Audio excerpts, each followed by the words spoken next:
Hi everybody, my name is Michael Schroder. I'm a PhD student at TU Wien in Vienna, Austria, where my PhD advisor is Jurgen Cito, who's also here today. And I want to tell you about the state of our work toward grammar inference via refinement types. So this is an ad hoc parser. It's a simple Python expression, but it could just as well be expression in any programming language that just takes some string, in this case 1, 2, 3, for example, and returns a list of integers 1, 2, 3. We call it an ad hoc parser because, well, first of all, it's a parser, right? It uses these common operations like split and map and the Python int constructor to parse a string into some kind of object. But it's completely ad hoc, right? It doesn't use any formal parsing techniques. It doesn't use any parser frameworks like parser combinators. And the grammar that it is parsing remains entirely implicit. So this would be the grammar of this parser, here in a textual and a visual form. And so this grammar describes, all the values that this variable s can have without the program actually crashing.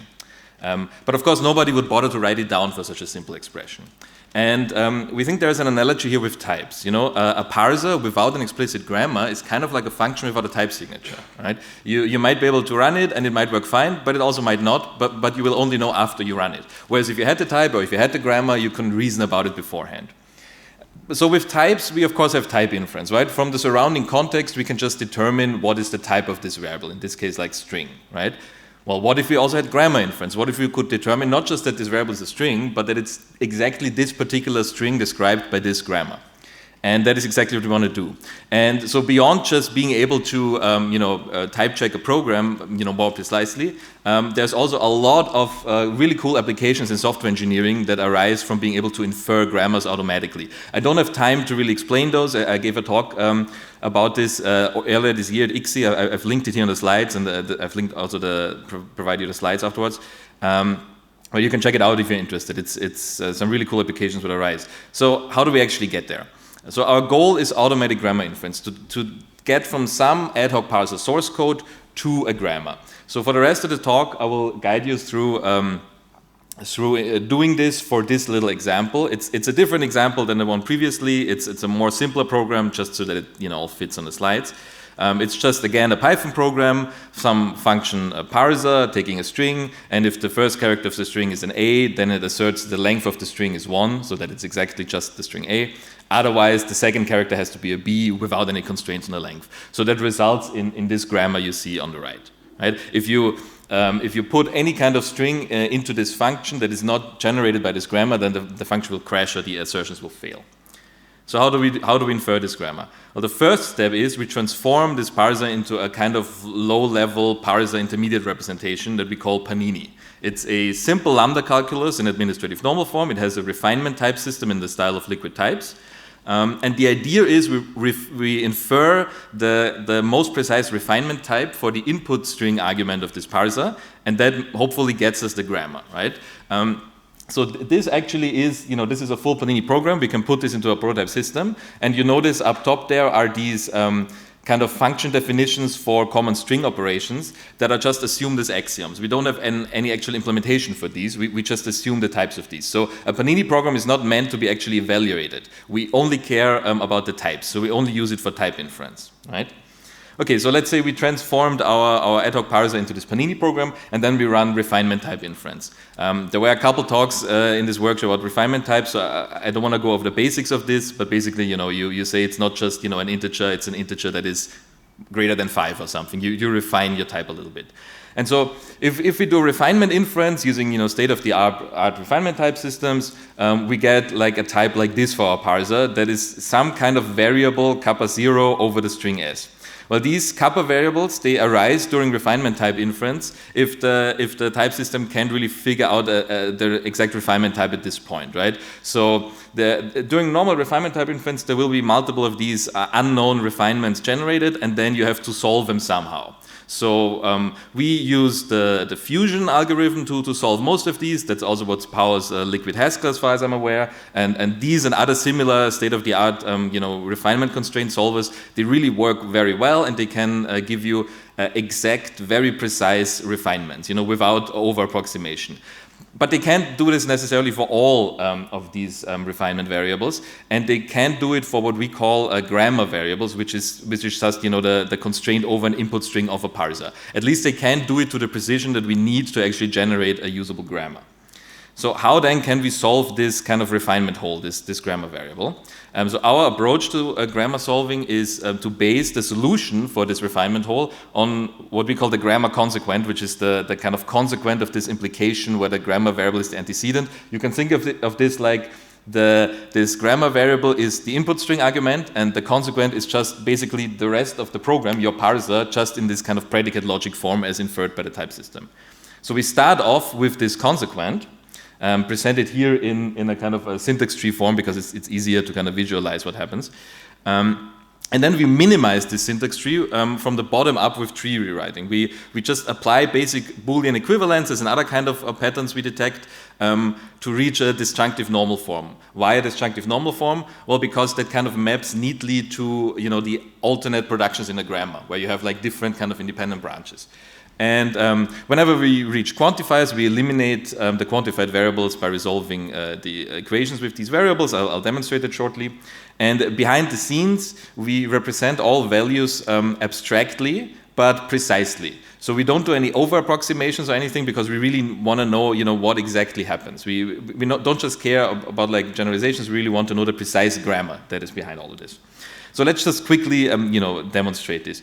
So we can start off by detecting some like patterns that we can just eliminate with Boolean equivalences. If you have this kind of thing with an if and only if implying something and the variables match up in this way, we can just eliminate these whole branches and simplify them.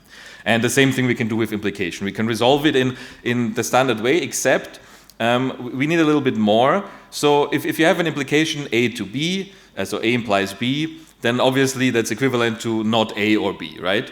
But if you really think about it, what does it mean? It means that if A implies B, then either A is false or the opposite of A is true, or both A and B are true. And we want to capture this information of these two kind of possibilities, right? So we resolve implications into multiple branches where either the one thing is where the opposite is true or both things are true. So we capture the whole information in all the branches, and then we just continue, and then eventually we will reach these quantifiers. And the thing about the quantifiers is that, beyond the quantifier, above it in the syntax tree, obviously the variables they quantify don't exist, right? They haven't been introduced yet.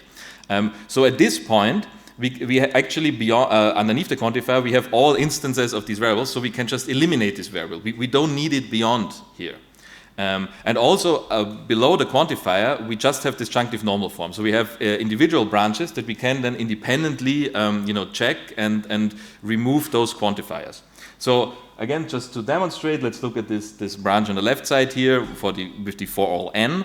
We look at the first branch where we see that, here in this first branch, n is less than 0, okay? But n isn't actually used anywhere, so we can just remove this, right? In the next branch also, we know that n is unequal to something, but there is nothing else in this branch, n is never used, so it's also not really interesting. The third branch is more interesting. We see that n is equal to 1, and we also know that n is equal to the length of s. So we can just resolve these equations, eliminating n in the process, and then we know that the length of s is equal to 1. So that's great. So now we've completely eliminated this variable n from this branch, and so we can remove the quantifier. And we can do the same thing, with all the other branches, just eliminate the variables, resolving the equations, and so on. And then we just continue applying these equivalences and minimizing the tree from the bottom up, and it will always get smaller. And then occasionally we will hit a stage like this where, due to the way we apply these equivalences, we reach certain branches where we actually have contradictions in them. Where, for example, we have like P and not P, that's obviously a contradiction, that's obviously empty, right? Nothing happens there. But we also can have something like in the rightmost branch, we incidentally also have P and not P there, but we also, if you look closely, have the length of S equals 1 and the length of S is greater than 1, which is also a thing that the kind of meat of those two things is the empty set. There is nothing, there is no information there, that's a contradiction, we cannot actually ever arrive at the state, so we can just prune these branches. And then we just continue like this along the way and on and on and on, applying all of these rules until eventually we reach a minimal string predicate in disjunctive normal form. And this is already our grammar.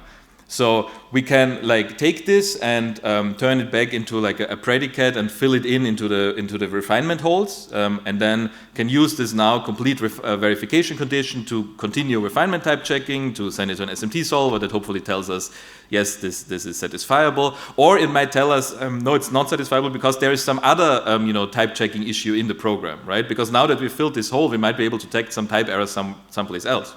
But what we can also do is we can now present this grammar to the user or to one of these applications that we have in mind. So because now we can transform this very easily into a nice looking grammar. And so the status of our work is we have a working proof of concept of this. So this example that I showed you, we can automatically derive the grammar for this program from the Panini program. And other similar parsers, we can do this no problem. The next step is we want to formalize our grammar solving algorithm. We expect to have a paper on that in a couple months. And while we're doing that, we're also continuously working on implementing a kind of end-to-end grammar inference system, right? Because for the applications that we have in mind, there's a lot of engineering that's necessary to really make it practical. We don't just want to be able to say, okay, type check so it doesn't.